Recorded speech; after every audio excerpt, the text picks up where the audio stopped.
Амарцхан уу? Та бүхэнд Америк нэгдсэн улсын 100 жилийн түүхтэй Rubbermaid компани Slim Jim нэрийн хогийн савны талаар ярилцлаа. За харж байгаачлан маш их нарийнхан юм хогийн сав байгаа. Тэгтээ кофе шоп ч юм уу, лаунж ч юм уу те бар зингээний газар эсвэл хоолны газруудад зориулсан техник доогуур хийцдэг тийм зориултын хогийн сав байгаа.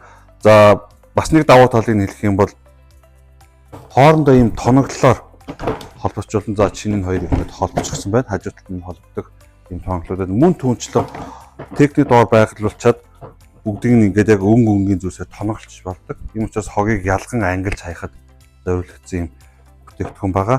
За хэдий нарийнхан ч гэсэн дотроос нь хог гаргахад маш хялбархан. Бусад хогийн савтай харилцаад үйлдвэрийн туршилтаар бол 75% ажилчны дэшээ гаргах энэ хог татж гаргаж сайжруулсан гэж дурддагцсан байгаа. Бас нэг тоноглолыг та бүхэн хэлээ.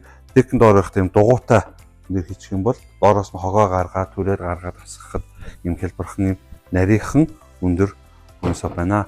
За Slim Jim нэрийн бүтээгдэхүүнээр танилцахыг хүсэх юм бол Үнэн молын баруун хойно байрлах доктор Хоцоржээ компани 2 дахь хүрэлцэн ирнэ.